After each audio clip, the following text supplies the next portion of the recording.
गुरु सेवा समस्त भाग्यों की जन्मभूमि है, क्योंकि गुरु सेवा ही शोकग्रस्त जीव को ब्रह्म स्वरूप बनाती है। प्यारे सज्जनों, आत्म विचार की उत्पत्ति गुरु सेवा से होती है।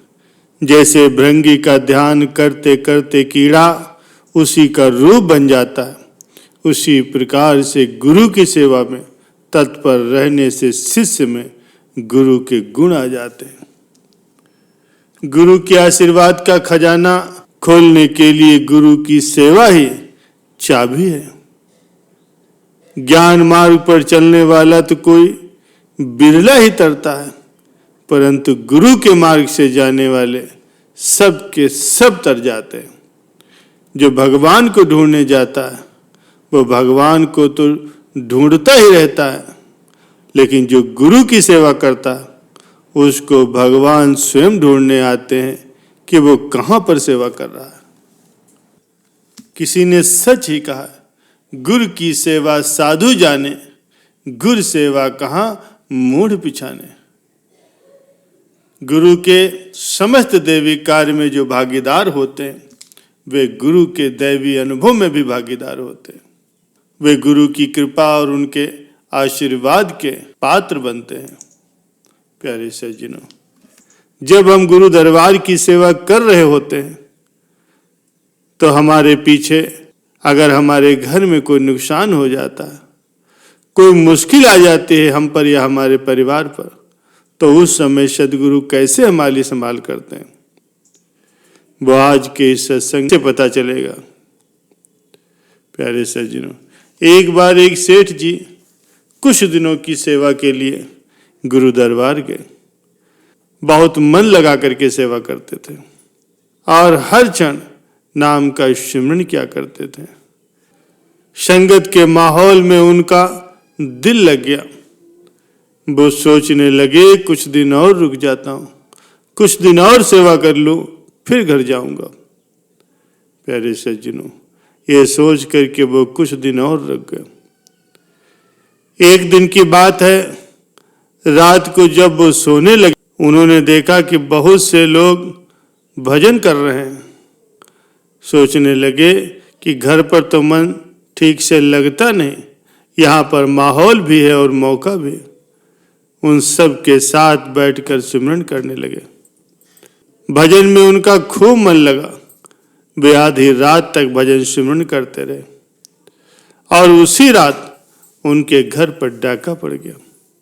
अगले दिन उनके घर वालों ने फोन पर उसकी सूचना दी। ये सुन करके वो बहुत निराश हो गया और थोड़ा गुस्से में भी आ गए। प्यारे सज्जनों, ये बात सद्गुरु तक भी जा पहुंची। कुछ सेवादारों ने सद्गुरु को बता दिया कि वो सेठ जी गुस्से में। गुरु महाराज जी ने सेठ जी को बुलाया तो सेठ जी ने सद्गुरु से गिला शिकवा जताते हुए कहा, स्वामी जी, मैं तो यहाँ सेवा करने आया था और मुझे क्या पता कि मेरे पीछे मेरा घर ही लुट जाएगा। तब सद्गुरु ने कहा, भगत जी चिंता न करो, तुम्हारे घर बहुत कम नुकसान हुआ है। आज की रात तो तुम्हारा सब कुछ लुट जाने वाला था। ये तो तुम्हें उस सेवा और सिमरन ने बचा लिया। जो आज की रात तुम भजन सिमरन कर रहे थे तो डाकू तुम्हारे घर को लूट रहे थे और वो तुम्हारी तिजोरी नहीं तोड़ सके। थोड़ा बहुत सामान जो बाहर पड़ा था वही ले जा पाए और तुम्हारे परिवार को भी कोई नुकसान नहीं हुआ। इतना सुनते ही वो सद्गुरु के पैरों में गिर पड़े और रोने लगे, क्योंकि उसे सेवा और सिमरन की सच्ची अहमियत समझ में आ चुकी थी। प्यारे सज्जनों, यही भजन सिमरन की ताकत होती है। सद्गुरु सदा ही हमारे अंग संग रहते हैं, लेकिन एक हम हैं जो हमेशा इस बात को भूल जाते हैं। अपने सद्गुरु पर भरोसा नहीं करते, लेकिन सद्गुरु हर पल हर क्षण हमारी संभाल करते हैं और हमें मुश्किलों से बचाते हैं। प्यारे सज्जनों, एक भगत हरनाम सिंह जी थे। उनकी कपड़े की दुकान थी, लेकिन सदगुरु की सेवा में उनका काफी समय लगता था। उनकी दुकान आश्रम से कुछ ही दूरी पर थी। वो अपनी दुकान केवल 2-4 घंटे ही खोलते थे और कभी कभी तो बिल्कुल ही बंद रहती थी। जो अपनी सदगुरु का जिक्र करते हैं तो सदगुरु खुद ही उनकी फिक्र करते हैं।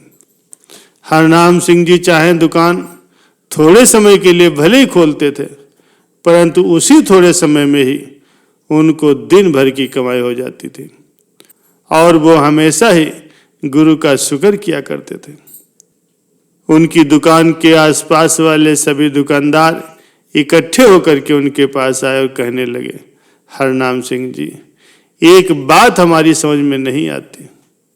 आप हमें ये बताइए कि आप ग्राहकों को टाइम दे करके बुलाते हैं कि आप जिस समय दुकान खोलते हो उसी समय ग्राहकों की भीड़ लग जाती और हम सुबह से ही धूप बत्ती जला करके ग्राहकों का इंतजार करते हैं। निगाहें सड़क की ओर रहती हैं कि कौन सा ग्राहक आएगा और कुछ ले करके जाएगा, लेकिन आप तो 2 घंटे में ही दिन भर की कमाई करके निश्चिंत हो जाते हो। इसका क्या राज है? भाई हरनाम सिंह ने बड़ी नम्रता से जवाब दिया, भाई साहब, मैं ग्राहकों को कोई समय नहीं बताता। बात केवल इतनी है कि जिस शहंशाह की, जिस सदगुरु की मैं नौकरी करता हूँ, वो आप ही मेरा बहुत ध्यान रखते हैं। मेरा मालिक ग्राहकों को खुद ही उसी समय भेज देता है जब मैं दुकान पर होता हूँ और मुझे अपनी सेवा के लिए काफी समय बख्श देता है। प्यारे सज्जनों, इस संसार में एक दिन हम सभी को यहाँ से खाली हाथ ही जाना है, इसलिए हमें सदगुरु की सेवा करके आगे के लिए कुछ इकट्ठा कर लेना चाहिए। भगत हरनाम सिंह जी से अपने गुरु के प्रेम और सेवा की महिमा सुन करके सभी दुकानदारों की आंखें भर आए। उस दिन के बाद कई लोगों ने सत्संग और सेवा में जाना शुरू कर दिया। प्यारे सज्जनों, काश इस सत्संग का हम लोगों पर भी कुछ असर हो जाए और हम भी गुरु की सेवा में, गुरु की भक्ति में, भजन सिमरन में मन लगा करके अपना जीवन सफल बना लें।